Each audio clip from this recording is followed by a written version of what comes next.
न जाणे आणि जाणेही त्यास तो आत्मा माझे अपार स्वरूप समुद्रावरती जाणून तरंग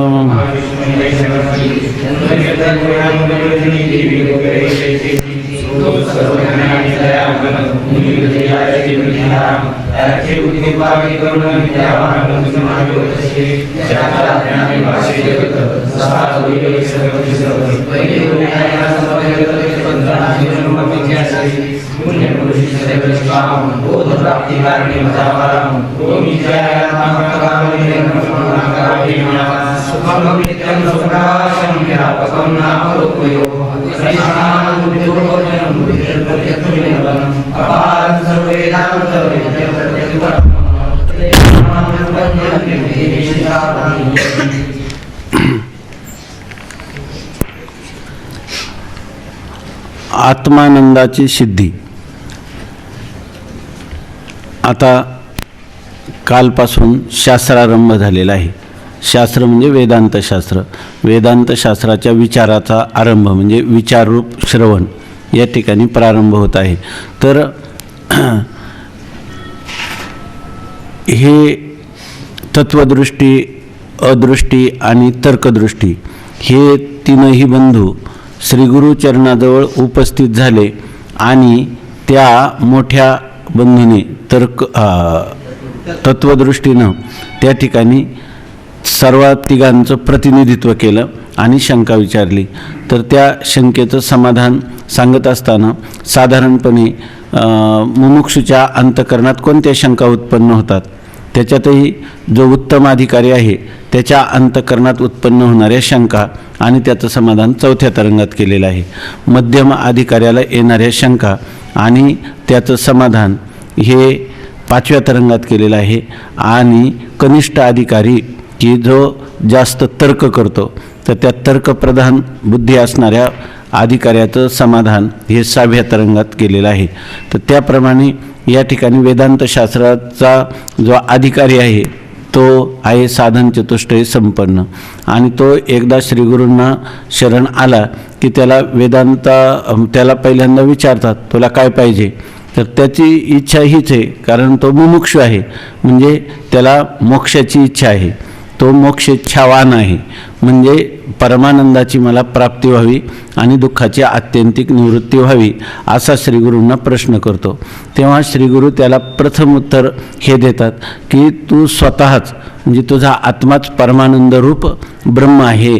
त्यामुळं तुला स्वतः आनंदरूप ब्रह्म असताना आनंदाची प्राप्ती व्हावी, परमानंदाची प्राप्ती व्हावी असं वाटतं. हे भ्रमामुळं वाटतं. तसंच तुला जे वाटतं की संसार दुःखाची आत्यंतिक निवृत्ती व्हावी, वास्तविक संसार दुःख हे तुझ्या स्वरूपाच्या ठिकाणी नित्य निवृत्त असताना मला संसार दुःख निवृत्त व्हावं, माझं संसार दुःख निवृत्त व्हावं असं तुला वाटतं, तो सुद्धा भ्रमच आहे. म्हणजे तुझा आत्माच आनंदरूप आहे असं त्याला सांगतात. म्हणून त्या असं सांगितल्यानंतर त्यांनी सांगितलं की अजातवादाच्या दृष्टीनं हे उत्तर आहे.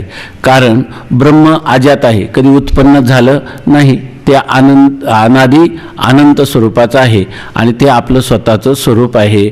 मग त्या स्वरूपात जर आनंद हे त्याचं जर स्वरूप असेल, जे ज्याचं स्वरूप असतं ते त्याला कधीही सोडून राहत नाही. मग आपल्याला आनंद जर आपलं स्वरूप आहे तर पुन्हा आपल्याला आनंद प्राप्त व्हावा असं वाटणं भ्रम नाही का. त्यांनी लिहिले काय तैसेची प्राणी चुकले ती ब्रह्मी, चित्राशी वाटे मज भिंत दावा. आता भिंतीवरच चित्र आहे की नाही, पण त्या चित्र काय म्हणायला लागलं, भिंत मला दाखवा. भिंतीला सोडून नाही का ते, त्याचं स्वरूप काय, भिंत हेच त्याचं स्वरूप आहे चित्राचं.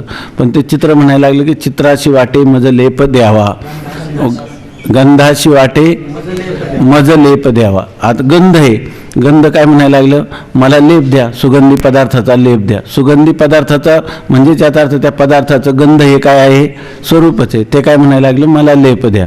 नंतर पाण्याला काय वाटलं, पाण्याला तहान लागली आणि तरंग समुद्राच्या किंवा कोणत्याही जलावर असणारे जे तरंग आहे ते म्हणायला लागले, तरंग मागे तृषितार्थ पाणी.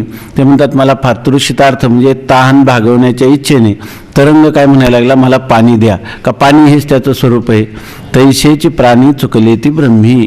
त्याप्रमाणे प्राणी सर्व म्हणजे प्राणी, मानव प्राणी हे ब्रह्मस्वरूपाला चुकले. म्हणजे ब्रह्मस्वरूप स्वतः आनंद असताना भ्रम झाला, आनंद रूप असताना त्यांच्या ठिकाणी भ्रम झाला आणि मला आनंद प्राप्त व्हावा असं त्यांना वाटायला लागलं. तर जे दुःख त्यांच्या स्वरूपात कधीच नव्हतं ते दुःख त्यांच्या स्वरूपाच्या ठिकाणी आहे असा त्यांना भ्रम झाला. वास्तविक हा भ्रम व्हायला नको होता, परंतु त्यांना वाटलं आणि मग ते काय म्हणायला लागले की दुःखाची निवृत्ती व्हावी. ती लयरूप निवृत्ती होऊ नये तर आत्यंतिक निवृत्ती व्हावी अशी साधारणपणे सर्व प्राणीमात्रांची अपेक्षा आहे किंवा सर्व प्राणीमात्रांची ही बुभुक्षा आहे, ही भूक आहे.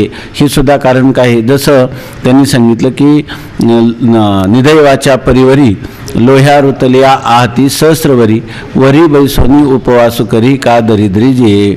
एखाद्याच्या परवरामध्ये खाली तळाशी भरपूर सुवर्ण मोहरा पुरलेल्या आहेत आणि वर बसून त्याला उपवास पडतो. याचं कारण का, तर त्याचं कारण त्याच्या खाली परवरामध्ये मोहरा आहेत याचं त्याला ज्ञान नाही, म्हणून निष्कारणच तो उपवासी राहतो की नाही. तसं हे तरी मोहरामध्ये काही आवरण आहे की नाही, मध्ये काही भूखंडाचं आवरण आहे, पण इथं तर आवरणसुद्धा नाही. आत्मा कसा आहे, अनावृत्त अशा स्वरूपात आहे. त्या कारण ते आपलं स्वतःचं स्वरूप आहे. आणि मी येरवी सर्वांच्या हृदयदिशी मी अमुका आहे आईशी बुद्धी स्फुरे जे अहर्निशी ते वस्तुगा मी. मी असं जे स्फुरण आहे ते सर्व परमात्म्याचं स्फुरण आहे. माझं मला ज्ञान नाही असं म्हणून मला कोणीतरी ज्ञान करून दिलं पाहिजे असं कधीतरी आपल्याला वाटतं का? मी आहे की नाही मला सांगा, माझं मला ज्ञान आहे की नाही मला सांगा, असं माझं माझ्यावर प्रेम आहे की नाही हे सिद्ध करा असं कोणाकडे जातं का? निरपेक्ष प्रेम माझं माझ्यावर आहे. मला इतका ज्ञान आहे ना, तर अज्ञानाचं सुद्धा मला काय आहे, मला काही कळत नाही याचंही मला ज्ञान आहे. म्हणजे याचा अर्थ मला कोणीही आवरण केलं नाही, झाकलं नाही, आच्छादित केलं नाही, असं माझं नित्य निर्मळ विशुद्ध असं निरंतर प्रकाशरूप असा मी आहे. आणि माझी सत्ताही त्रिकालाबाधित आहे, जागृतीत आहे, स्वप्नात आहे, सुषुप्तीत आहे, मूर्छेत आहे, समाधीमध्ये आहे. मी नाही असा कोणताही काळ नाही. अर्थात त्रिकालाबाधित स्वरूप मी आहे. असं असताना जर म्हणायला लागला की नाही पण मला ह्या मरणाची भय वाटतं, मला ह्या मरण भयातून तुम्ही माझी सुटका करा, याचा अर्थ काय आहे की याला भ्रम झालेला आहे, म्हणून त्याला त्याच्या मूळ स्वरूपाचं ज्ञान करून द्यायचं. म्हणजे या ठिकाणी फक्त भ्रम झालेला आहे, त्या भ्रमाची निवृत्ती करायची. आत्मज्ञान प्राप्त करून द्यायचं किंवा आत्म्याचा आनंद त्याला प्राप्त करून द्यायचा किंवा आत्म्याला अमर धर्मा करायचं असं कोणत्याही प्रकारची गोष्ट करावी लागत नाही. कारण ते सर्व त्याचं स्वतःचं स्वरूपच आहे हे एकदा त्याला जाणण्यासाठी फक्त त्याला झालेला भ्रम दूर करायचा. जसं एखाद्या ब्राह्मणाला मुसलमानाचं भूत लागलं तर त्या ठिकाणी त्याला ब्राह्मण करण्यासाठी पुन्हा काही संस्कार करायचा आहे का? काहीच करायचं नाही. फक्त मुसलमानाचं भूत गेलं की तो ब्राह्मण आहेच आहे. तसं या ठिकाणी तैसे अविद्या निवृत्ती हे स्थळ तेने मोक्षोपादान फळ या दोही केवळ साधन ज्ञान. इथं फक्त अविद्या निवृत्त केली की आपलं आत्मस्वरूप वेगळं प्राप्त करून घ्यायचं नाही, ते नित्यसिद्ध आहेच आहे. ते नित्यसिद्ध आहे, ज्ञानस्वरूप आहे, आनंद स्वरूप आहे, अद्वैत किंवा अद्वैत स्वरूप आहे. अशा प्रकाराने ही वेदांताचं सांगणं आहे. किंबहुना हे श्रुतीमातेने प्रत्येक मानवमात्राला आपल्या स्वरूपाच्या ठिकाणी स्थिर करून त्याला कायमचं परिपूर्ण निहाल तृप्ती त्याला प्राप्त करून द्यायचं ठरवलेलं आहे. त्याच्यासाठी श्रुतीमाता कारण नसताना अहेतुकी दयेने अकारण करुणेने ओतप्रोत होऊन या ठिकाणी प्रवृत्त झालेले आहे. आणि अशी जी श्रुतीचे हा सिद्धांत सांगणारा वेदाचा जो भाग आहे त्याला म्हणतात श्रुत्यंत, त्याला म्हणतात उपनिषद, त्याला म्हणतात वेदांत आहे की नाही. वेदाचा अंतिम भाग, प्रत्येक वेदामध्ये जे कर्मकांड उपासनाकांड आहे त्याचा अंतिम भाग हा ज्ञानकांडात्मक असा आहे किंवा अंत शब्दाचा अर्थ आहे निर्णय. त्याचा निर्णय सांगणारा जो भाग आहे अंतिम निर्णय सांगणारा भाग तो उपनिषदाचा आहे. त्याच भागाचं चिंतन करण्यासाठी या ठिकाणी दुसरे काही प्रकरण ग्रंथ आहे. आचार्यांचं भाष्य, त्यांच्या शिष्यांचं सुरेश्वराचार्यादिकांचं वार्तिक, पंचपादिका हे सगळे ग्रंथ झाले. त्याच्याही उत्तरवर्ती आचार्यांनी मधुसूदन सरस्वतींसारख्यांनी या ठिकाणी अद्वैत सिद्धी, चित्सुखाचार्यांनी चित्सुखी किंवा वाचस्पती मिश्रा आपलं हर्षल मिश्रांनी खंडन खाद्य, वाचस्पती मिश्रांनी भामती निबंध, अशा प्रकारचे अनेक आपल्या प्राकृत भाषेमध्येही अनेक ग्रंथ झाले. त्यापैकी मराठी भाषेमध्ये विचारसागर, वृत्ती प्रभाकर किंवा संस्कृत वाङ्मयामध्ये पंचदशी असे सगळे जे ग्रंथ आहे ते सगळे ग्रंथ वेदांताचं, उपनिषदांचं अनुसरण करून उपनिषदांचा सिद्धांत आपल्या गळी उतरवण्यासाठी, म्हणजे आपल्या बुद्धीवर आरूढ करून तसा निश्चय होण्यासाठी अत्यंत निरपेक्ष भावनेने, स्वतः त्यांना काही अपेक्षा नाही ह्या ग्रंथकारांना, तरीसुद्धा संपूर्ण जगताच्या कल्याणासाठी त्यांना ह्या परमानंदाचा लाभ व्हावा असं का म्हणायचं, भ्रम झाला म्हणून, त्यांच्या संसार दुःखाची अत्यंत निवृत्ती व्हावी काम, तर भ्रम झाला म्हणून या ठिकाणी परमार्थ हा क्रियेचा नाही किंवा भावनांचा नाही, तर हा काय समजुतीचा परमार्थ आहे. स्वामी महाराज सांगायचे की परमार्थ करणं किंवा साधना करणं म्हणजे हे धांगडधिंगा नाही, तर परमार्थ हा समजुतीचा परमार्थ आहे. तेव्हा याच्यामध्ये फक्त आपल्याला यथार्थ समजूत होणार. यथार्थ म्हणजे जसा तो पदार्थ आहे तसं आपल्याला फक्त ज्ञान करून देणार. याच्यामध्ये नवीन कोणत्याही प्रकारचं काही परिवर्तन आपल्यात होईल असं नाही, फक्त समजुतीत बदल याला म्हणायचं परमार्थ. भावनेत बदल नाही, क्रियेत बदल नाही. बदल होईल तो फक्त कशात होईल, समजुतीमध्ये. आपल्याला मी ब्रह्मा आहे, जगत मिथ्या आहे एवढंच आपल्याला, जे मी देह आहे म्हणतो किंवा करता भोगता, त्याऐवजी मी अकर्ता अभोक्ता देहातीत अशा प्रकारचा परब्रह्म स्वरूप आहे असं म्हणेल. आणि मी जो दुःखी आहे म्हणत होता, तर त्या ठिकाणी दुःख ते कैचे नाही स्वप्नाशी, माझ्या स्वस्वरूपाच्या ठिकाणी ज्याला दुःख नावाचा पदार्थ म्हणतात, हे सुख दुःख अंतकरणाधिकाचे धर्म आहेत. ते कर्तृत्व भोक्तृत्व हे अंतकरणाचे धर्म आहेत. जन्म मरण हे शरीराचे, स्थूल शरीराचे धर्म आहेत. आणि हे कर्ता भोक्ता हे सूक्ष्म शरीराचे धर्म आहेत. आणि याशिवाय की ज्येष्ठ कनिष्ठ भाव हे कारण शरीराचे धर्म आहेत. आणि ज्ञान अज्ञान हे सुद्धा कारण शरीराचे धर्म आहेत. माझा याच्याशी कोणत्याही प्रकारचा संबंध नाही. मी फक्त याचा द्रष्टा किंवा प्रकाशक आहे आणि ते माझे दृश्य आहेत. जे दृश्य पदार्थ आहेत, यद दृश्यम तन्मिथ्या, जे दृश्य आहेत ते सर्व मिथ्या आहेत. परंतु त्या सर्व दृश्य पदार्थाचं अधिष्ठान मी आहे. माझ्या वास्तव स्वरूपावर हे सर्व प्रकाशित होतात किंवा सर्व भासमान आहेत. ते पदार्थही माझ्या स्वरूपाच्या पूर्वी नव्हते ते, आणि माझ्या स्वरूपामध्ये ते जेव्हा प्रतीती येते तेव्हाच असतात, नंतरही ते माझ्या स्वरूपात नसतात. म्हणजे प्रतीतीकाली, प्रतीती उपही चैतन्याच्या ठिकाणी प्रतीतीला येणाऱ्या पदार्थांचा त्रैकालिक अत्यंताभावाचा निश्चय झाला की या ठिकाणी त्याचा परमार्थाचं साधना संपली. त्याला याच्यापुढं काही करणं नाही. त्या ठिकाणी त्याला कोणत्याही प्रकारचं काही मला कर्तव्य आहे, त्याला म्हणतात कर्तव्याभाव रूप असणारा मोक्ष. मोक्ष म्हणजे काय, काही मला अमुक एक गोष्ट करायची, मला अमुक एक गोष्ट जाणायची, असं जाणायलाही काही उरलं नाही आणि करायलाही काही उरलं नाही. जे जाणायचं होतं ते मी जाणलं, जे करायचं होतं निष्काम कर्मादी उपासनादी ते मी केलं, म्हणूनच माझं अंतःकरण शुद्ध झालं.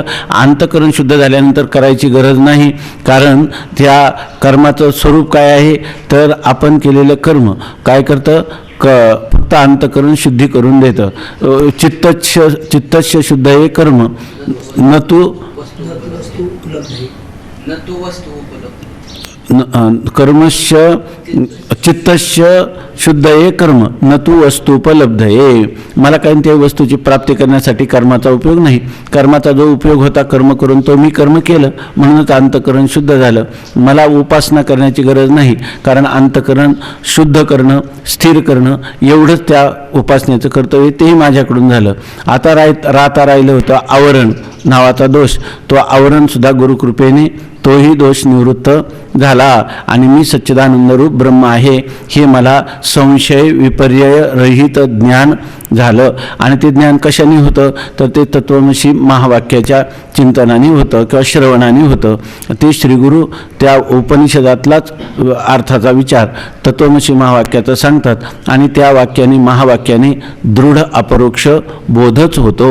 जर तो प्रतिबद्ध असेल तर त्या ठिकाणी प्रमाण संभावना, प्रमेय संभावना आणि विपरीत भावना यांची निवर्तक असणारी साधनं ती फक्त त्या प्रतिबंध निवृत्तीचं कार्य करतात. ती काही ब्रह्मवस्तूची प्राप्ती करून देत नाही. असं सगळं ज्याला निसंशय समजूत पटली तो पुरुष कृतार्थ झाला. त्यालाच व्यवहारामध्ये किंवा परमार्थिक व्यवहारामध्ये त्याला ज्ञानी पुरुष, त्याला जीवनमुक्त पुरुष असं त्याला म्हणतात किंवा त्याचं अज्ञान निवृत्त झालं असं म्हणतात. त्याला परमानंदाची प्राप्ती झाली किंवा तो मुक्त झाला अशा प्रकारचा व्यवहार करतात. परंतु हा व्यवहार होणं हे साधारणपणे अत्यंत सोपं आहे असंही नाही. कारण सार्वत्रिक हा उपदेश केला तरी या ठिकाणी अधिकारी आणि फल यांचा संबंध असल्यामुळं जर अधिकारात उणीव असेल तर त्याला हे श्रवण ऐकूनही किंवा श्रवण करूनही त्या ठिकाणी त्याला मी ब्रह्म आहे असा निसंदिग्ध बोध होत नाही आणि त्याच्या अंतःकरणात अनेक प्रकारच्या शंका येतात. त्यापैकी एक येणाऱ्या अंतःकरणातल्या मुख्य शंका त्याचा आरंभ या ठिकाणी करतात की श्रीगुरूंना मी शरण गेल्यानंतर ते जर म्हणतात की तू ब्रह्मरूप आत्माच आहेस आणि परमानंद हे तुझं स्वरूपच आहे आणि तुझ्या ठिकाणी दुःख नित्य निवृत्त आहे. परंतु कोणतीही गोष्ट जरी शास्त्रांनी सांगितली तरी अनुभव हे सर्वात प्रबल प्रमाण आहे आणि आपल्याला येणाऱ्या अनुभवाचा अपलाप किंवा निषेध करता येत नाही. माझा आत्मा जर परमानंद रूप आहे तर मला विषयाच्या द्वारा आनंद प्राप्त व्हावा अशा प्रकारची इच्छा होणार नाही, आहे की नाही. मला विषयाच्या ठिकाणी आनंद प्राप्त होईल, बरं मलाच होतो असं नाही. तर या ठिकाणी बहुमताचा जरी विचार केला तर सर्व लोक आनंद विषयाच्या ठिकाणी शोधताना दिसतात आणि मला जर मी परमानंद स्वरूप असेल तर मला आनंदाच्या प्राप्तीची इच्छाही होऊ नये आणि माझ्या जीवनात दुःखाची सिद्धीच होत नाही असं गुरुजी सांगतात. तुझा आत्म्याच्या ठिकाणी यत्किंचितही दुःख नाही आणि मी तर दुःखाने गांजलेलं पिडलेलं आहे. अशा वेळेला आणि मग त्या दुःखाच्या निवृत्तीसाठी मी अनेक उपाय करतो आहे. शास्त्रांनी सुद्धा त्याचे उपाय सांगितलेले आहे. ते उपाय मी स्वबुद्धीने किंवा शास्त्रानुसारी करूनही त्या दुःखाची निवृत्ती झाली नाही. बरं माझीच झाली नाही का बहुतेकांची झाली नाही? बहुतेकांची झाली नाही आणि गुरुजी तर निसंदिग्धपणे सांगतात की या ठिकाणी आनंद तुझं स्वरूप आहे आणि दुःख तुझ्या स्वरूपाच्या ठिकाणी नित्य निवृत्त आहे. अशा वेळेला त्याच्या अंतःकरणात उत्पन्न होणाऱ्या ज्या शंका त्या शंकाच्या शास्त्रारंभ झाल्यानंतर आता शिष्याने केलेल्या शंकेच्या निवारणार्थ पुन्हा श्रीगुरू त्याला आता पुढचा विषय सांगतात. शास्त्रारंभ झाल्यानंतर आता आत्मानंदाची सिद्धी हा परिच्छेद सुरू होतो. त्याच्या अगोदर शिष्याने जी शंका विचारली की गुरु महाराज आत्मा परमानंद रूप आहे असे आपल्या उपदेशाप्रमाणे मानावे तर यत्किंचित अनुकूल विषय प्राप्त झाल्याबरोबर जो आनंद उत्पन्न होतो तो का व्हावा? आता तुम्ही सांगता आत्मा परमानंद रूप आहे. परम म्हणजे निरतिशय, त्याच्या तोडीचा म्हणजे त्याच्या तुलनेचा दुसरा आनंद नाही आणि त्याच्यापेक्षा श्रेष्ठ दुसरा आनंद नाही. असं जर माझा आत्मा नित्य परमानंद रूप आहे तर मला यत्किंचित थोडंसं विषय सुख प्राप्त व्हावा अशी इच्छा होईल का कधी? आनंद प्राप्त व्हावा. कारण परम आनंद जर मीच आहे तर परम आनंद स्वरूप जर मीच आहे तर मला यत्किंचित थोडासा अनुकूल विषय, कोणता विषय प्राप्त झाल्यावर नाही, अनुकूल विषय प्राप्त झाला तर मला जे अपेक्षित अन्न आहे पक्वान्न ते जर मला मिळालं तरी मला आनंद होतो. वास्तविक व्हायला पाहिजे का? कारण मी स्वतःच परमानंद रूप आहे आणि अगदी इतकंच नाही तर विषयांमध्ये फार दुःख आहे. विषय प्राप्त करताना, ते टिकवताना, ते भोगताना, नंतर त्याचा वियोग होण्याची शक्यता, त्या सगळ्यामध्येच मला भरपूर दुःख होते हे मला माहीत नाही का? असं असतानाही तरीसुद्धा त्या सगळ्या दुःखाकडे मी काय करतो? कानाडोळा करतो आणि त्याच्यामध्ये जे सुख पाहता जवा पाडे आणि दुःख पर्वता एवढे, पर्वता एवढं दुःख मी पाठीमागं टाकतो. पण जवा पाडे असणारं जे सुख आहे यत्किंचित त्याच्यासाठी मी जीव ओवाळून टाकायला तयार होतो. बरं माझी स्थिती अशी आहे का बहुमत सुद्धा तसंच आहे. पार तुम्ही सगळ्या सप्तखंड मेदिनीमधलं जरी सगळ्या लोकांना विचारलं तर कोणीतरी म्हणेल का अनुकूल विषयात मुळेच सुख नाही, अरे तुला भ्रम झालेला आहे, असं कोणी, हे तुमचं एकच फक्त वेदांत शास्त्र आहे तेच फक्त असं सांगतं. त्यामुळं माझ्या मनामध्ये अशी शंका येते, कारण माणसाचं असे सिद्धांत जरी बरोबर असला तर सगळे लोक जे म्हणतील तो सिद्धांत आहे असं स्वीकारण्याची आपली प्रवृत्ती आहे. त्यासाठी स्वामी महाराज दृष्टांत सांगायचे की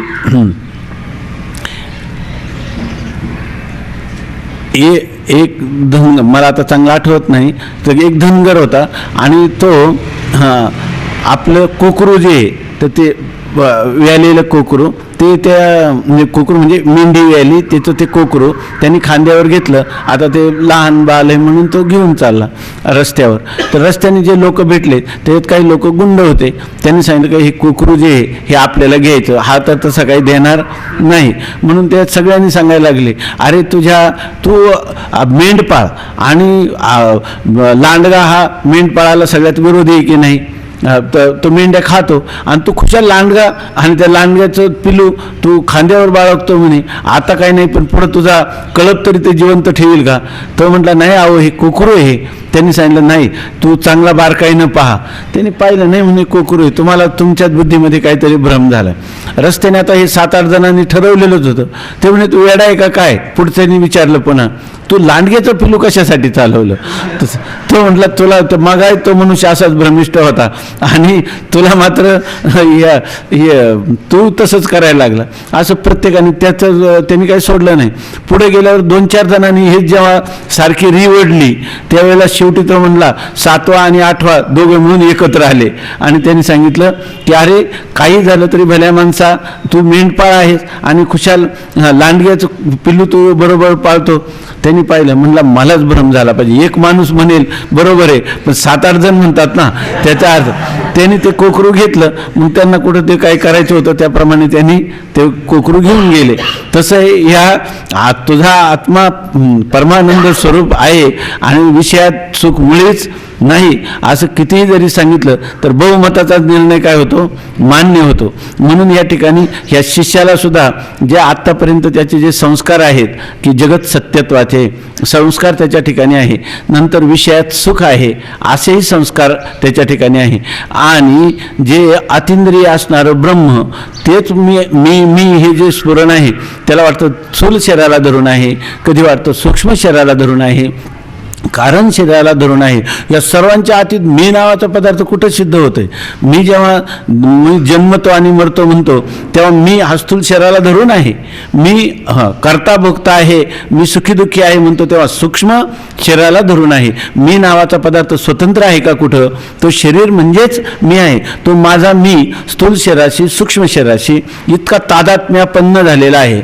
किंवा कधी कधी म्हणतो की मी अज्ञानी आहे, त्या ठिकाणी सुद्धा अज्ञानाशी किती संलग्न झालेला आहे की नाही. मी सुखाने झोपलो होतो, सुखाशी संलग्न झाला पण मला काहीच कळलं नाही, अज्ञानाशी संलग्न झाला.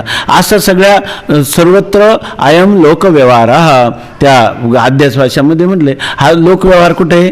सर्वत्रच ठिकाणी हा व्यवहार चालू आहे की नाही. मग त्या लोकव्यवहारात जसा चालतो तर तेव्हा हा शिष्य जो आहे तर तो शिष्यसुद्धा त्या लोकव्यवहाराला धरूनच श्रीगुरूंना तो लोकांचा अनुभव गृहीत धरून त्या ठिकाणी शंका करतो. आता त्याच्या एका शंकेच्या आता एकच शंका त्यांनी केली आणि त्याचं श्रीगुरूंनी उत्तर दिलं म्हणजे त्याचं समाधान होईल असं नाही. कदाचित उत्तम अधिकारी असल्यामुळे झालं तरी सुद्धा नाही. जाळू नये नाव पावलेनी पार मागीला आधार बहुतांचा. म्हणून तो त्या ठिकाणी अजूनही त्याचं समाधान झालं तरी पुढच्या पिढीमध्ये अनेक लोकांना त्याच्याहून दुसऱ्या शंका येतील. त्यांनी त्या शंकाचं निराकरण झालं तर तिसऱ्याला आणखी शंका येतील. म्हणून सगळ्या शंका एकत्र करून सगळ्या शंकांचं समाधान या ग्रंथामध्ये दिलेलं आहे. म्हणून आता याचा प्रारंभ झाला तो असा की तो म्हणतो माझा आत्मा परमानंद रूप आहे. तर किंचित अनुकूल विषय प्राप्त झाला की मला आनंद होतो, तो आनंद का व्हावा. दुसरी गोष्ट तो सांगतो की तुम्ही म्हणता का विषयात आनंद मुळीच नाही तर अनुकूल विषय प्राप्त झाल्याबरोबर मला आनंद होऊ नये. आहे की नाही. पण तो आनंद तर विषयात आनंदच जर नाही तर तो आनंद मला प्रत्यक्ष अनुभवाला येतो. मग याचा अर्थ अनुभवाचा निषेध किंवा अनुभवाचा आपलाप करता येत नाही. तेव्हा विषयात सुख मुळीच नाही असंही तुम्ही कसं म्हणता, असं त्यांनी शंका केली. त्यावर तो म्हणतो की उलट मला असं वाटतं की आत्मा परमानंद रूप नाही, कारण परमानंद रूप असता तर विषयात आनंद कोणी शोधला असता का? नाही. उलट आनंद कुठं आहे? विषयातच आनंद आहे असं मला वाटतं. आता ह्या शंकेचं तात्पर्य ग्रंथकार सांगतात. या शंकेत आत्मा आनंदरूप आहे किंवा आनंद विषयापासून उत्पन्न होतो एवढाच विचार करण्याचा विषय आहे, त्याचे उत्तर श्रीगुरु देतात. या सगळ्या शंकेचं तात्पर्य काय आहे? आत्मा आनंदरूप आहे किंवा नाही. तुम्ही जे विधान केलं आत्मा आनंदरूप आहे, मग आता उत्तर काय द्यायचं? काय खरोखर आत्मा आनंदरूप आहे. दुसरी गोष्ट काय आहे? आनंद विषयापासून उत्पन्न होतो, कारण आम्हाला अनुभव आहे अनुकूल विषयापासून आनंद उत्पन्न होतो. तेव्हा विषयात आनंद आहे किंवा नाही आणि आत्मा आनंदरूप आहे किंवा नाही. आता तेव्हा ह्या दोन गोष्टींचा आम्हाला विचार सांगा. आता यासाठी आत्मानंदाची सिद्धी श्रीगुरु सांगतात. हे शिष्य, आत्मा आनंदरूप तर आहेत, पण जीवाला माझा आत्मा आनंदरूप आहे असे ज्ञान नसते आणि त्याचमुळे त्यास विषयाची इच्छा होते. आता त्याला सगळी प्रक्रिया सांगतात. ही प्रक्रिया अशी आहे, ही आपण चांगली समजावून घ्यायची आणि ही प्रक्रिया सोपी आहे. आपल्याला समजायला पण सोपी आहे आणि दुसऱ्याला समजावून सांगायला पण सोपी आहे. जरी आपण वेदांताचं फार मोठं गंभीर चिंतन कीर्तन प्रवचनातून सांगितलं नाही तरी हा विषय आपण नेहमी लोकांना सांगितला पाहिजे, कारण हा विषय सांगितला की लोकांना पटतं. नाहीतर लोकांना नुसतं वेदांत अवघड आहे असं वाटत राहतं. परंतु लोकांना शांतपणे बसून किंवा कीर्तनामध्ये एवढा जरी विषय आपण चांगला स्पष्टीकरण करून सांगितला, त्यांच्या बुद्धीवर तो आरूढ झाला, तर लोकांच्यामध्ये भरपूर जागृती येते म्हणजे लोक त्यावेळेला तुमच्या कीर्तनात झोपणार नाही. फक्त जे इथं झोपलं असेल त्याला मात्र कीर्तनातही सांगता येणार नाही. तर ह्या आत्मानंदाची सिद्धी करतात. जे लोक झोपलेत ना तेच मागं पाहायला लागतात.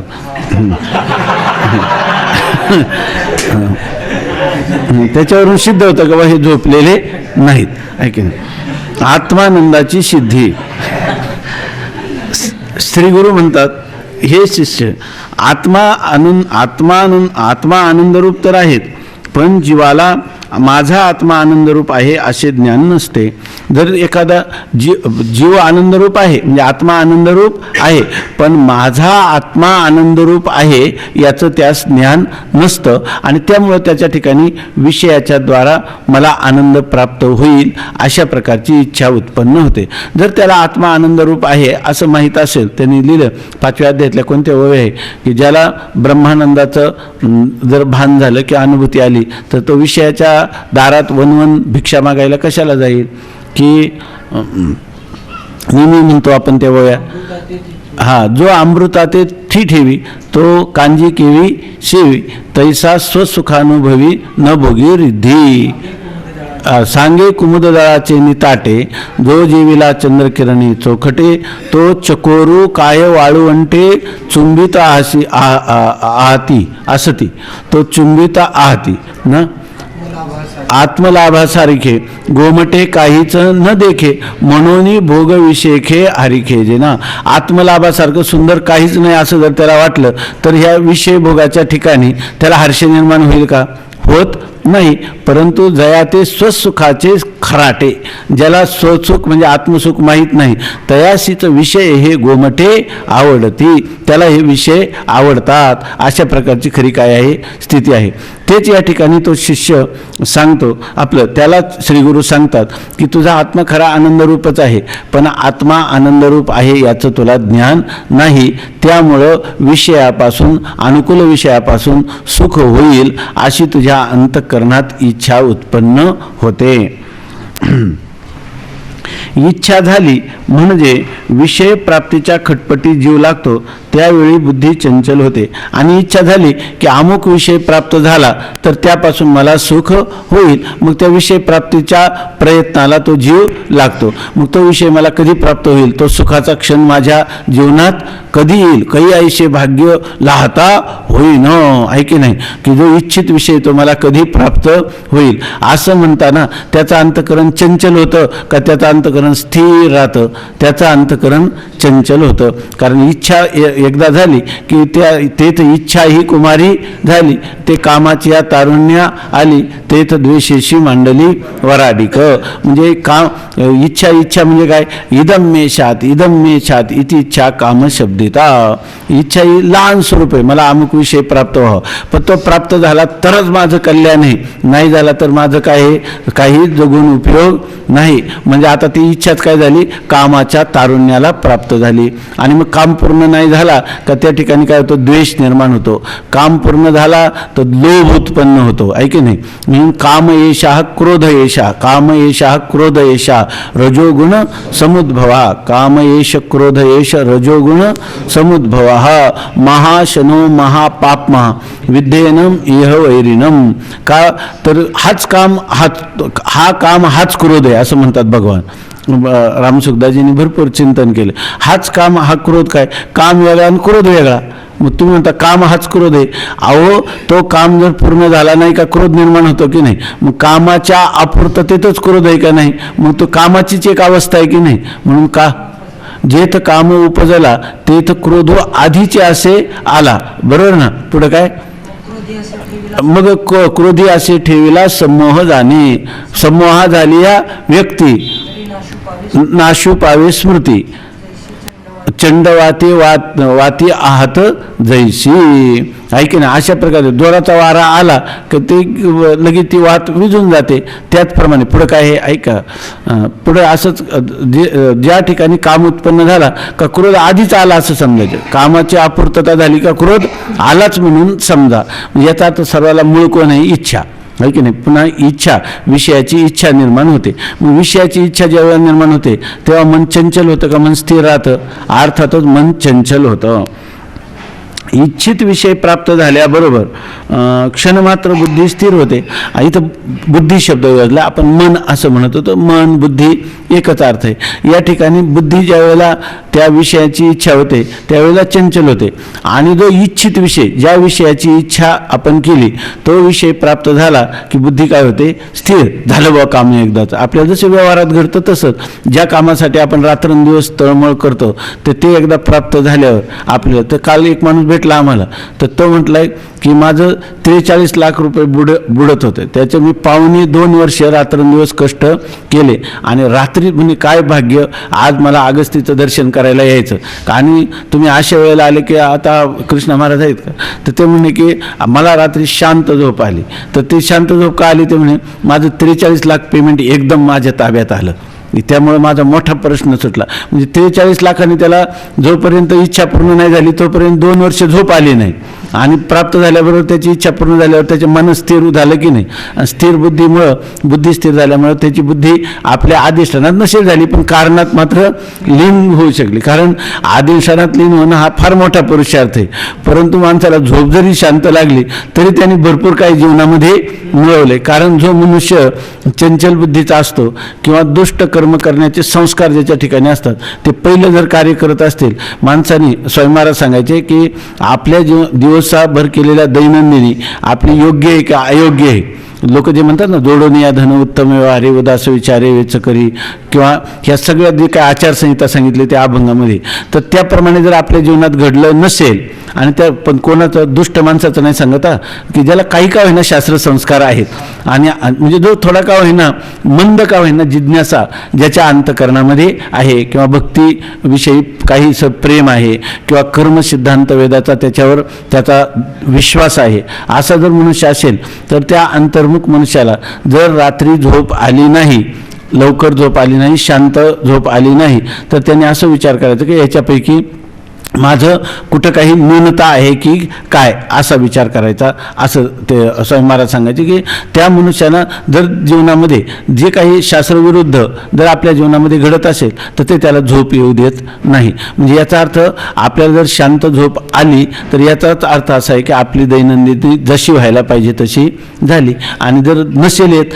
तर आपली दैनंदिनी योग्य मार्गावर आपलं अनुसरण आजचं झालं नाही, असं एक चिंतन म्हणून ते सांगायचे की असा विचार करावा.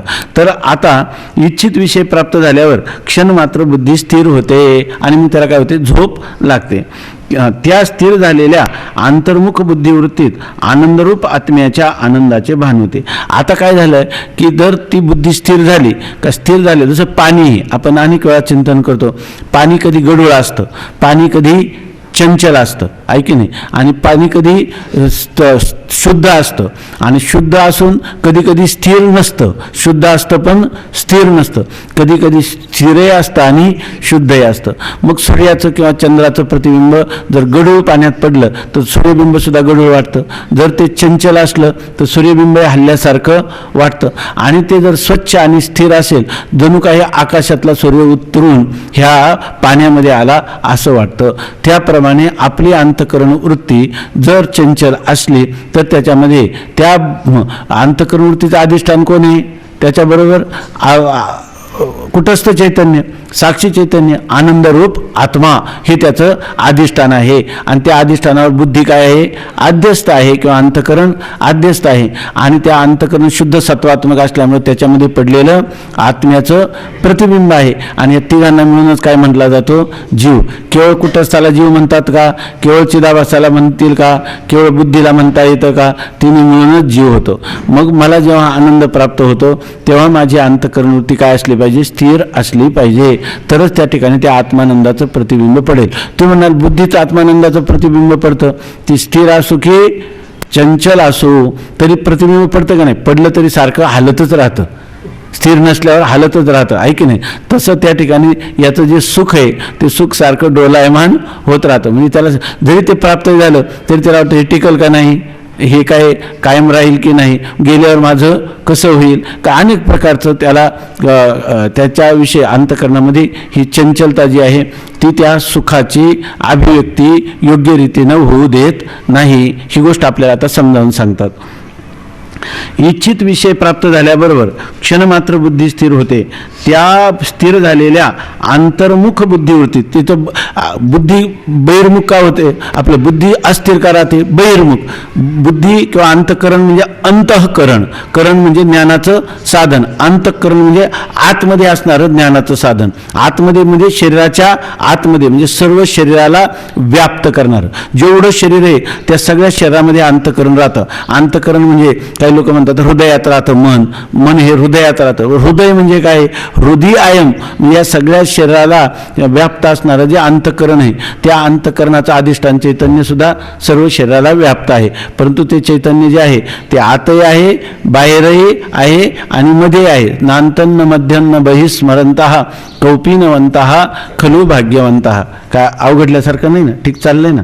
तर ह्याच्यामध्ये तर ह्या अंतःकरण जे आहे ते ज्या वेळेला इथं आतला अंतःकरण सोडून इंद्रियांच्या द्वारा बाहेर ज्या वेळेला धावतं त्यावेळेला काय होतं, त्या अंतःकरण वृत्ती चंचल होते. म्हणजे त्या चिंतक आणि ती जर अंतःकरण वृत्ती जे काही बाहेरच्या विषयाच्या आकाराची होते, जर त्या अंतःकरण वृत्तीच्या द्वारातून कोणते नेत्रेंद्रिय, स्पर्शनेंद्रिय, घ्राणेंद्रिय बाहेर विषय देशापर्यंत गेली नाही तर विषयाच्या आकाराची होणार नाही. आणि विषयाच्या आकाराची झालेली जी बुद्धी आहे तीच मनुष्याच्या जीवनामध्ये चंचलता निर्माण करते.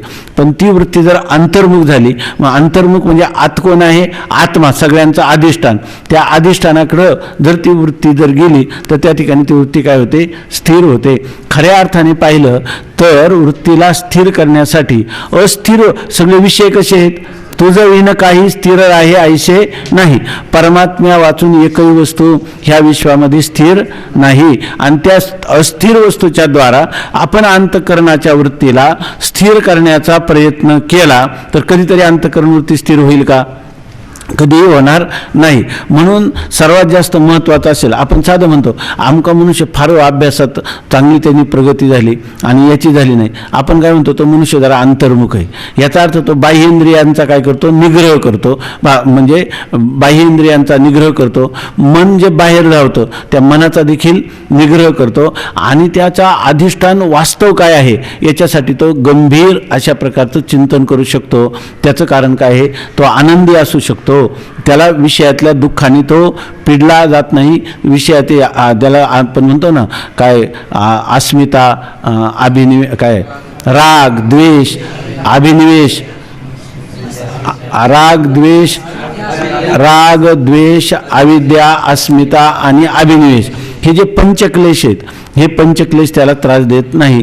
कारण तो काय त्याचा बाहेर वृत्ती दाखवतच नाही. ती वृत्ती काय असते, आतमध्ये आपला असणारा आपलं स्वतःचं स्वरूप याचा वेध घेत असते.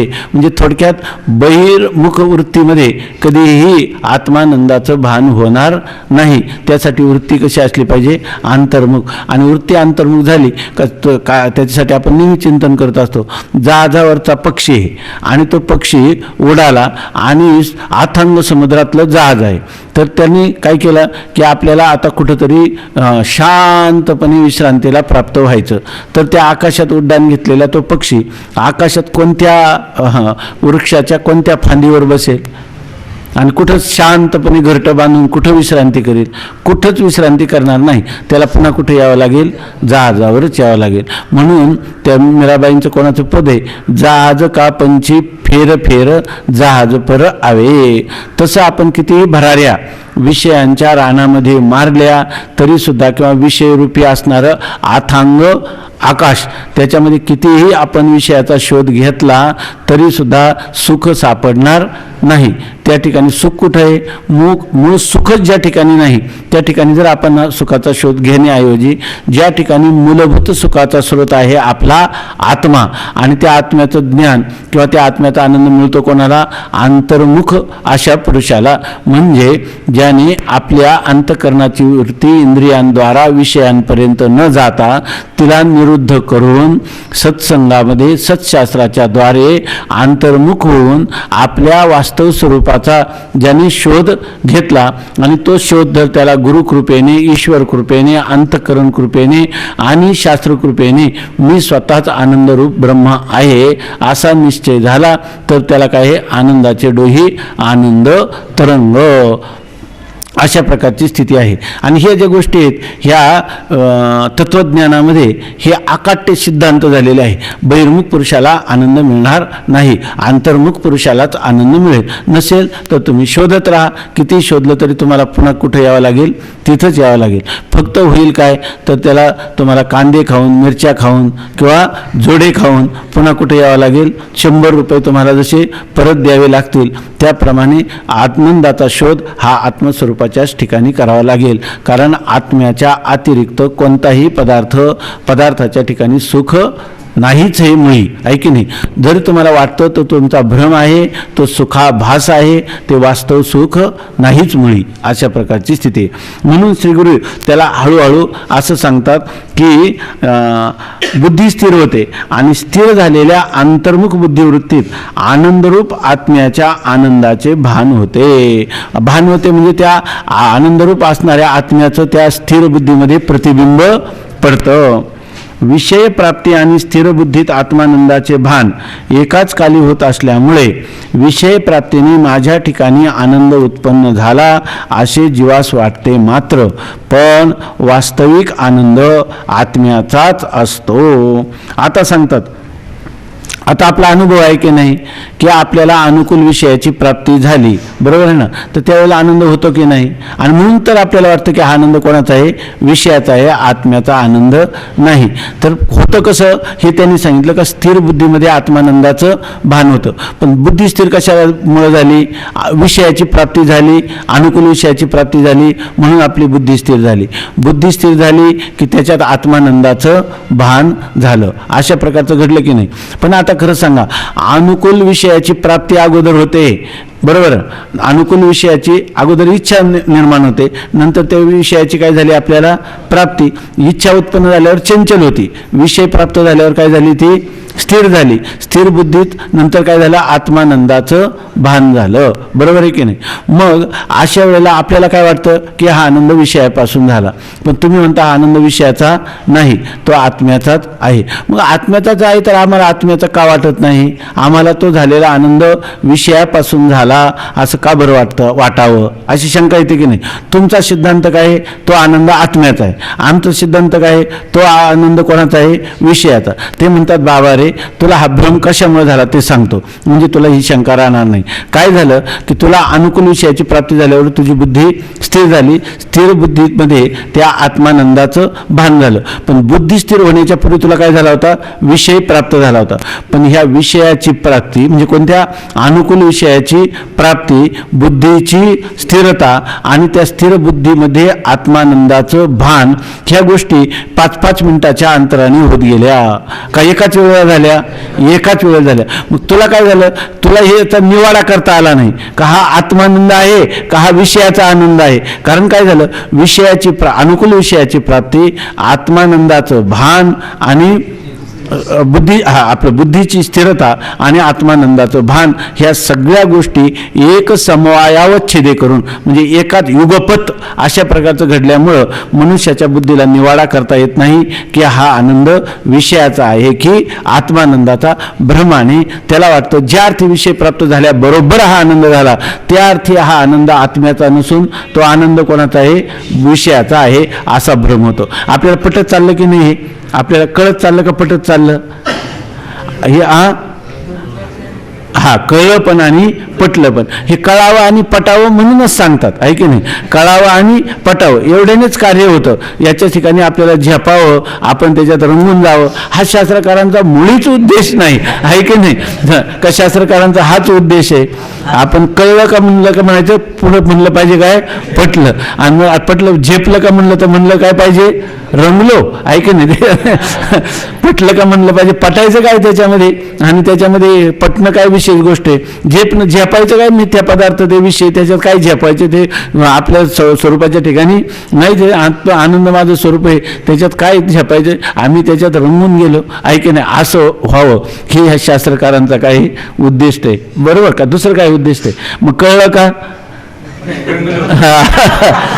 महाराजांनी एकदम उंच उडी मारली. ते म्हणतात कळलं का, पुढे पटलं म्हणायला पाहिजे ना नाही का नाही. पटलं म्हणलं तर काय म्हणायला पाहिजे, दात ओट खाऊन का होईना झेपवलं बा नाही का नाही.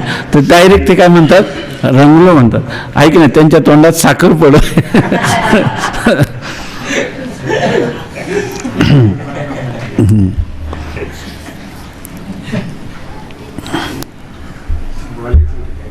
आपण ते मला लक्षात नाही. स्वामी महाराज एक गोष्ट सांगायची, एक महत्व ते नाही ते तर आहेच आहे. ते काय ते एक म्हातारी होती, पण मला ती चांगली स्वामी महाराज ज्या थाटात ती सांगत होती, जे शब्द प्रयोग ते काहीच आता डोळ्यापुढं येईना. तर ते एक म्हातारी आहे ना, तर ते म्हातारी वृद्ध झाली होती. तिची सेवा करताना सगळे कंटाळले. मग त्या मुलांनी केलं की आपण जिवंतच ह्या म्हातारीला आता स्मशानात नेऊ. तर ते स्मशानात नेताना ती म्हातारी आहे ना, ती हालचाल करायची, आणि हालचाल करताना थोडासा तिचा आहे ना तिचा क्षीण झालेला आवाज आहे ना, मला वाचवा, हे काय करता, हे काय करता असं ती म्हणायची. तर ते लोक म्हणले आता प्रेत यात्रा न्यायची, लोकांच्या हे लक्षात येईल म्हणून तिला कर्कचून आवळून बांधलं, आणि नंतर त्याची ते अशी काहीतरी जे करायचे ना, असंच म्हणावं टिव टिव असं काहीतरी ते साहेब म्हणायचं, असंच म्हणते टिव टिव, गेली तरी असंच आवाज येतो टिव टिव. म्हणजे यांनी जे आवाज केला तिच्या आवाजात तिचा आवाज काय केला, दबून टाकला आणि तिला जिवंत जाळून टाकलं. तसंच म्हणायचं कळलं का, आता पटलं का रंग ऐक नाही, असंच म्हणते टिव टिव. कसं जरी झालं तर ते काय वायाला जात नाही.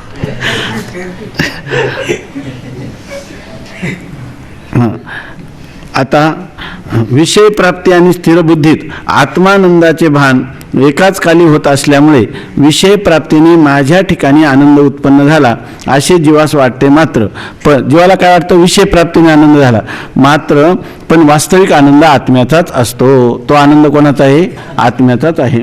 यास उदाहरण बघा, उदाहरण देतात. एखाद्या पात्रात पाणी भरून स्वच्छ पौर्णिमेच्या मध्यरात्री ते पात्र उघड्या जागी ठेवावे.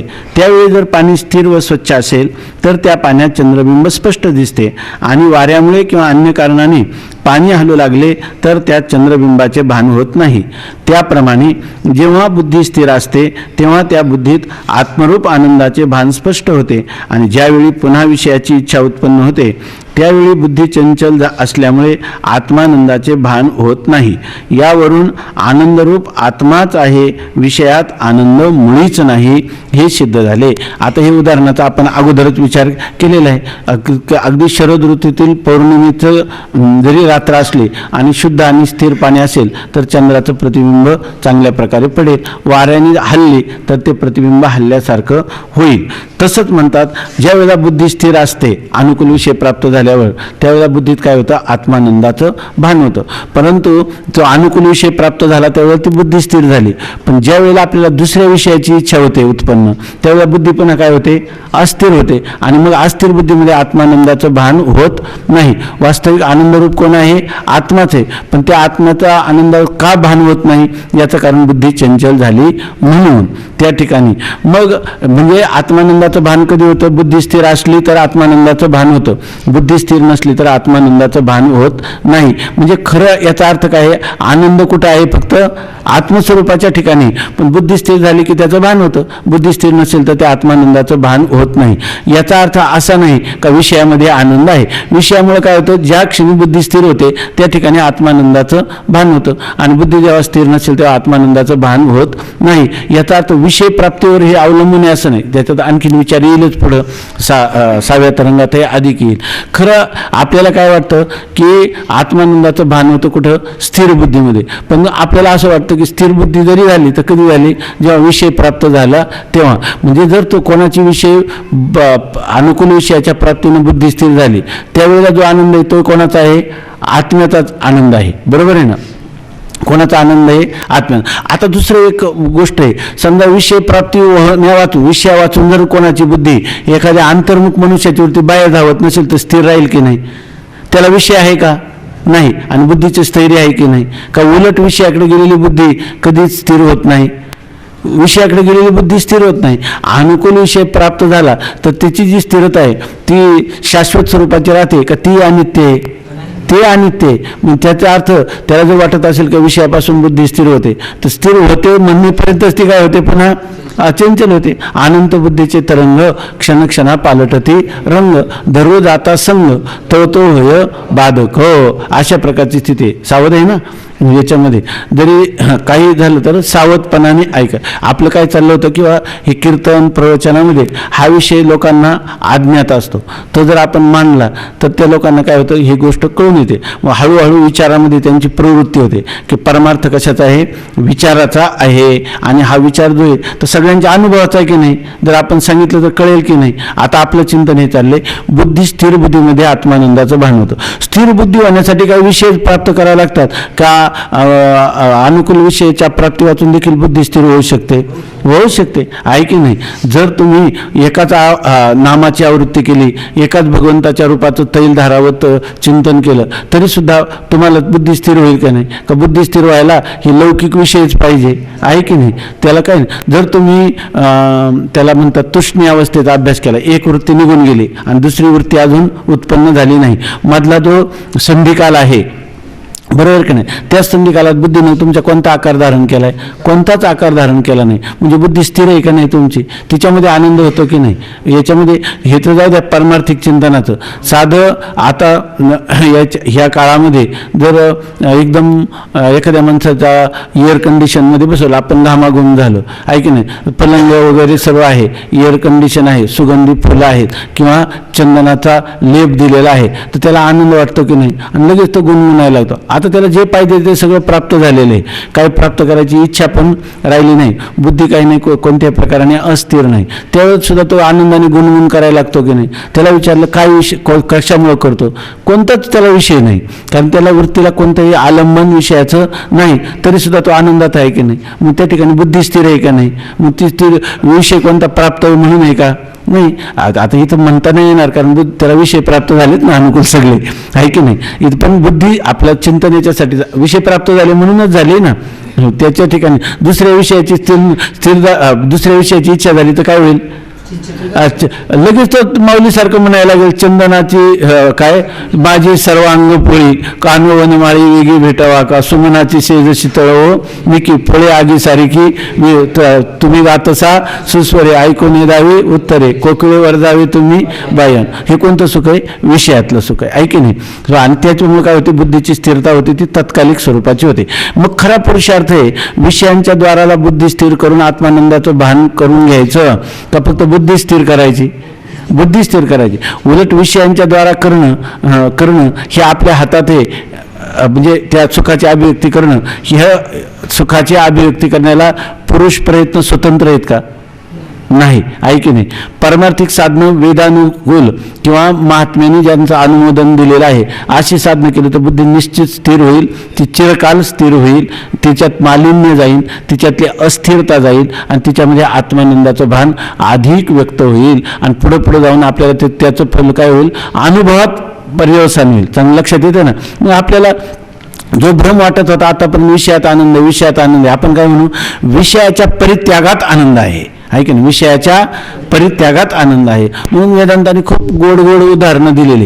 इथे ते एक महात्मे आले होते, ते म्हणायचे अहो या त्यागात अनुभव आहे, भोगात त्यागात सुख आहे, भोगात सुख नाही, हे कशाला वेगवेगळे दृष्टांताने एवढ्या प्रक्रिया पाहिजेत, दररोज सगळ्यांचा अनुभव आहे, कारण माणसाला अनुभव सगळ्यात मोठं प्रमाण आहे ना. तर ते सांगायचे कशाला त्यागात अनुभव आहे, सांगतो. ते म्हणायचे जर एखादा, आमचे एक प्रिन्सिपॉल होते हे शिकवणारे, आयुर्वेदचा एक पाठ शिकवायचे, ते आम्हाला त्याला वाघभट म्हणतात. तर त्याच्यामध्ये ते सांगायचे की हे जे लोक वेदांतात ब्रह्मानंदाचं चिंतन करतात तर ते ब्रह्मानंदाचं स्वरूप सांगा म्हणतात. ज्यांना ब्रह्मानुभूती झाली त्यांना काय आनंद प्राप्त होतो हे काही सांगता येत नाही, परंतु कितीभर जे सांगतात त्याचं स्पष्टीकरण करून हे ग्रंथकार ते सुद्धा काय म्हणतात, हा आनंद काय वाणीनं अवर्णनीय अशा स्वरूपाचा आहे.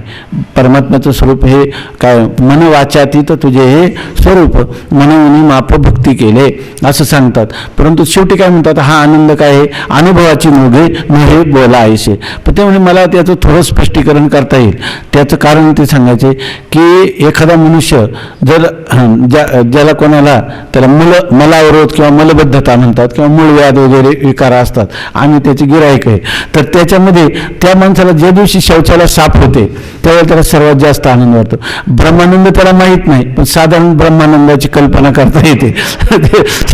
त्याची ब्रह्मानंदाची कल्पना करता येते. झालं काय, मल नावाचा जो दूषित पदार्थ होता त्याचा त्याग केला आणि त्याचा त्याग केल्यावर त्याला काय झालं, शांतता सुख प्राप्त झालं. म्हणजे याच्यावरून असं आहे की काय आहे की जेवढ्या जेवढ्या दूषित गोष्टी आपल्याला ज्या प्रतिबंधक आहेत आत्मानंदाला, त्यांचा त्याग केला की आत्मानंदाची अभिव्यक्ती होणं सहज साध्य आहे. आणि त्यासाठी उपनिषदातलं एक वचन आहे, त्यागेन ऐक्य अमृतत्व मानशो. माणसाला अमृतत्व मोक्ष प्राप्त कशाने होतो, त्यागाने. भगवान सुद्धा काय सांगतात, त्यागात शांतीर अनंतरम, त्यागात शांती अनंतरम. त्याग केला का पुढचा क्षण काय आहे, शांतीचा क्षण आहे. जर एखाद्या माणसाला वांती येत असली, आता दूषित पदार्थ आतमध्ये साठवलेला आहे, एखाद्या मनुष्याला अतिसार असला, पोटात मुरडा कळ येते, तर त्याला जेव्हा शौचाला गेलं की बरं वाटतं, याला वांती झाली का बरं वाटतं. म्हणजे याचा अर्थ दूषित पदार्थ आहे तो त्यागला की त्या त्यागाचं सुद्धा मनुष्याला काय होतं, सुख. किंबहुना त्यागेन एके, केवळ एका त्यागानेच अमृतत्वम आनशो, तुम्हाला अमृतत्वाची प्राप्ती होते. आणि ती सुद्धा त्याला काही काळ नाही लागत, तर अनंतरम, ज्या क्षणी तुम्ही त्याग करता त्या त्यागाच्या अव्यवहित उत्तर क्षणी किंवा म्हणायचं झालं तर युगपत तुम्हाला काय आहे, शांतीची प्राप्ती आहे. म्हणून त्यागाचं महत्त्व आहे. म्हणून ते तर म्हणायचे बरं इतका ह्या त्यागाचा आहे, आपल्याला ती वांती कुठे गेली, मी वांती केली, हा मोठा पुरुषार्थ केला असं कधीतरी वाटतं का? त्याची विल्हेवाट काय लागली याचा सुद्धा काहीच विचार करत नाही. तेव्हा ते त्याज्य पदार्थ आहेत, त्या त्याज्य पदार्थाचा त्यागिल्याची राहे भावना अंतरी, असं मला वाटतं बालक्रीडेतल्या अभंगात आहे. जर आपण जर त्याग केला याचा जर अभिमान अंतःकरणात राहिलं तरी ते त्या ठिकाणी काय आहे की त्या माणसाला सर्वात मोठा प्रतिबंध आहे. आता त्याच्यासाठी व्यवहारातलं उदाहरण ते सांगायचे, ते संन्यासी महात्मा होते इथं, तर ते सांगायचे की अहो त्यागलं तर अभिमान राहतच नाही, खरा त्याग असावा, खरा त्यागाचा अभिमान होत नाही. दांभिक खोटा असा जर त्याग असला ना तर मी त्यागी आहे असं त्या माणसाला वाटतं. खरा त्याग झाला असला तर त्यागाचा अभिमान राहू शकत नाही. त्यासाठी ते उदाहरण द्यायचे. तर पूर्वीच्या काळामध्ये लोक जंगलामध्ये शौचासाठी जायचे. मग तो आल्यानंतर एक शेरभर झालं, आज मी अर्धा शेर झालं असं कोणाला सांगतो का? काही सांगत नाही. त्याचीच गोष्ट होती, त्याचा त्याग केला, कमी असो किंवा जास्त असो, त्याचा अभिमान धरण्याचं काय कारण आहे? खरं का जे त्याज्य वस्तू आहे त्याचा अभिमान धरण्याचं काहीच कारण नाही. त्यामुळे मनुष्याला त्यागाचा सुद्धा अभिमान होत नाही. पण त्याग खरा असला, लोक म्हणतात आम्ही सगळा त्याग केला पण थोडा अभिमान होतो, तो त्याग केलाच नाही. खरा अर्थाने तो जर त्याग केला तर त्याज्य वस्तूचा त्याग केला याच्यात पुरुषार्थ वाटतो काय? आहे की नाही? काही लोक असतात ते मद्यपान करत असतात आणि नंतर ते इतके श्रद्धासंपन्न किंवा सात्विक परिवारात राहतात. मग ते वारंवार कधी सांगत असतात का आम्ही पूर्वी असं होतं? ते काही नाही, एखाद्या जवळच्या व्यक्तीला सांगून मोकळे होतात. त्याची वाच्यता ते करत नाही, कारण त्यांना माहिती आहे हा मूर्खपणा आणखीन कुठं आणखीन प्रगट करायचा याच्यामध्ये सांगत नाही.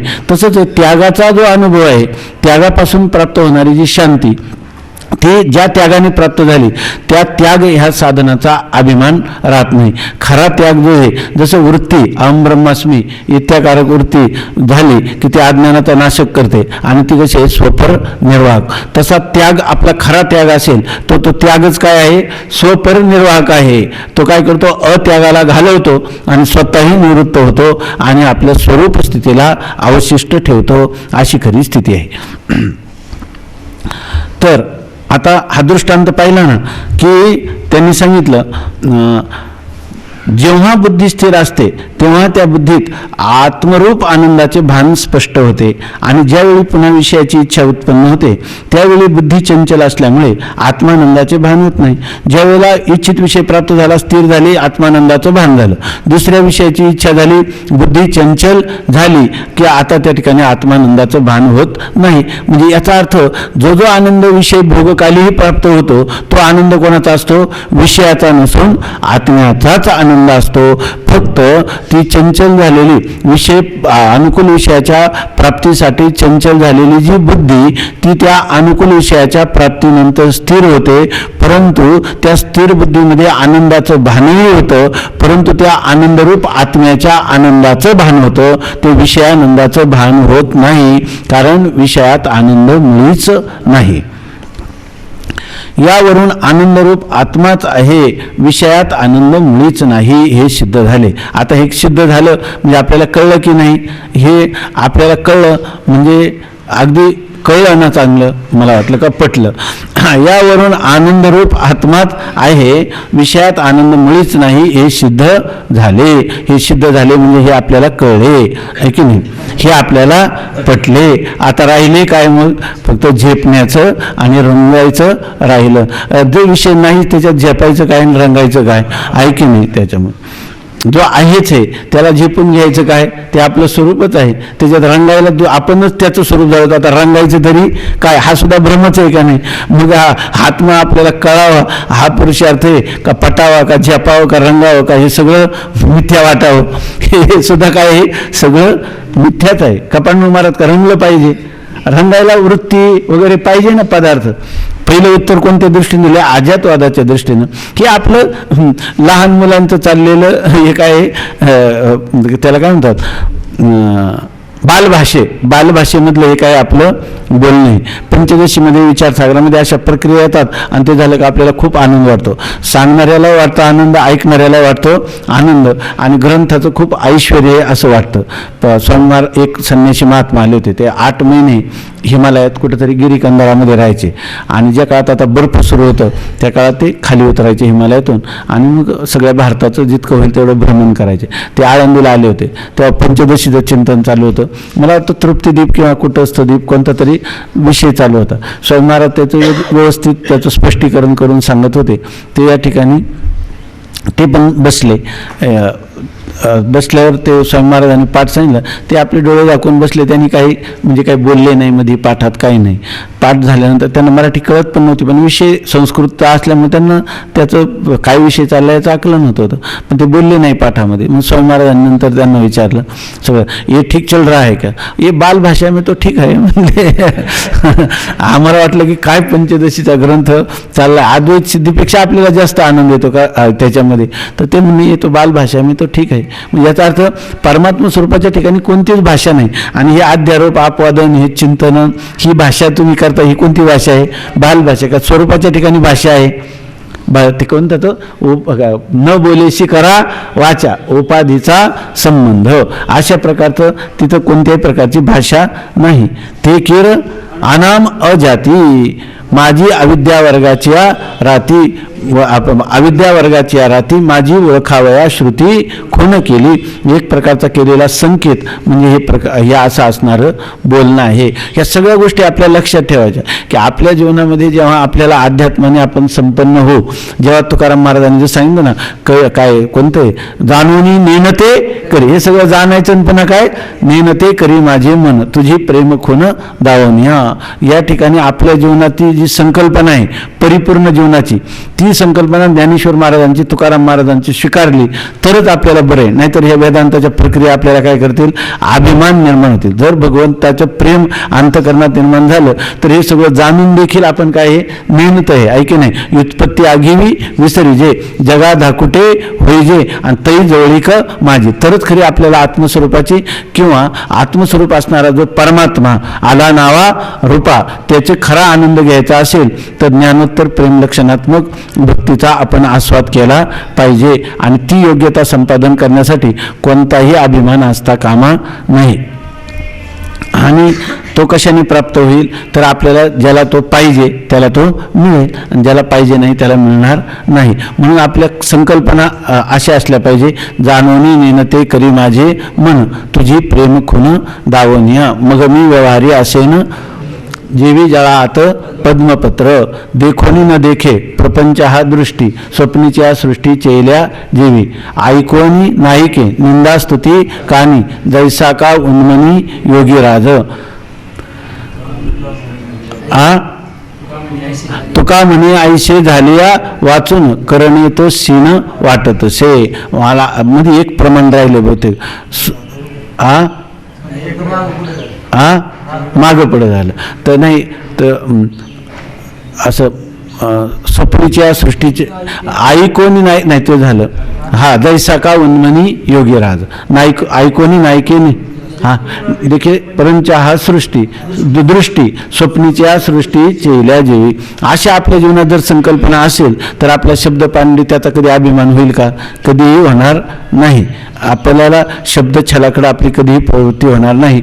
आणि आपल्या स्वरूपभूत आनंदामध्ये आपण नित्य निरंतर रममान हो, ही गोष्ट आपल्या पूर्ण लक्षात असली तर आपल्याला मग कळतं माऊलींच्या अभंगाचा अर्थ कोणता? माझ्या मनीची आवडी पंढरपुरा नेन गुढी, हे आपल्याला तेव्हा कळतं. किंवा अद्वैताची वाणी नाही ऐकत मी कानी. अरे अद्वैत माझं स्वरूप आहे, ते वाणीच्या द्वारा काय ऐकायचं? ऐके नाही. मनी भक्तीची आवडी, परमपुरुषार्थ काय आहे? भक्ती हा परमपुरुषार्थ आहे. मुक्तीवरील भक्ती दान अखंडमुखी नारायण. नाही तर लोक म्हणतात काय बरं का, मला नामस्मरण करावं खूप वाटतं, बरं, पण ते लोक म्हणतात की हे वेदांताची यांना रुचीच नाही, यांना वेदांताची रुचीच नाही. याचा अर्थ मुक्तीवरील भक्ती ही याला कळली का? लक्षात आलं का? मुक्तीवरील भक्ती कळली का? आणि नामस्मरण केल्याने जर कोणताही व्यवहार केला तरी त्याच्या आत्मस्वरूपात बिघाड होत नाही. तर नामस्मरण करणं हे सोन्याला सुगंध आहे ना, आहे की नाही? चंदनाला काय आहेत? फळं आहेत ना. ही गोष्ट लक्षात येत नाही, ही संतांच्या लक्षात आली आणि त्यांनी मार्मिक रीतीनं आपल्या संत वाङ्मयात ती ग्रथित केलेली आहे. त्याचा आपण जर विचार केला तर आपल्या जीवनामधल्या कोणत्याही शंका राहत नाहीत. यावरून आनंदरूप आत्माच आहे, विषयात आनंद मुळीच नाही. हे झालं ना. आता पुन्हा शिष्य शंका करतो, महाराज, अनुकूल असणाऱ्या स्त्रीधन पुत्रादी विषयांपासून प्रत्यक्ष आनंद होत असता त्यांच्या ठिकाणी आनंद मुळीच नाही असे कसे समजावे? अरे आता बराच वेळ सांगितलं ना तुला, विषयात आनंद मुळीच नाही, आत्मा आनंदरूप आहे. तरी आता पुन्हा शंका तरी यावी का? तुम्हाला आम्हाला तुम्ही म्हणले कळलं पण पटलं पण, म्हणजे हा आपल्यापेक्षा सुद्धा याची बुद्धी काय आहे? जास्त चंचल किंवा जड आहे. तो म्हणतो जर विषयात आनंद मुळीच नाही तर स्त्री धन पुत्र ह्या विषयांपासून आम्हाला प्रत्यक्ष काय होतो? आनंद. आणि तुमचं विधान काय? विषयात आनंद मुळीच नाही. हे तर तुमचं विधान ऐकल्यावर मला कसंच वाटतं की बा इथं यांचं पुढं ऐकावं की नाही ऐकावं. कारण विषयात आनंदाचा आम्हाला अनुभव असताना तुम्ही म्हणता विषयात आनंद मुळीच नाही. परंतु गुरुजी हे अत्यंत दयाघन आहे. काही करून त्याला त्याच्या बुद्धीवर विषयात आनंद मुळीच नाही आणि तुझा आत्माच परमानंद रूप आहे हे पटवण्यासाठी ते काय झालेले? सिद्ध झालेले आहेत. म्हणून त्याच्या शंकेचं समाधान करतात. उद्या पाहू. पुंडलिक वरदा हरी विठ्ठल. श्री ज्ञानदेव तुकाराम ज्ञानेश्वर महाराज की जय. म्हणा बाळासाहेब.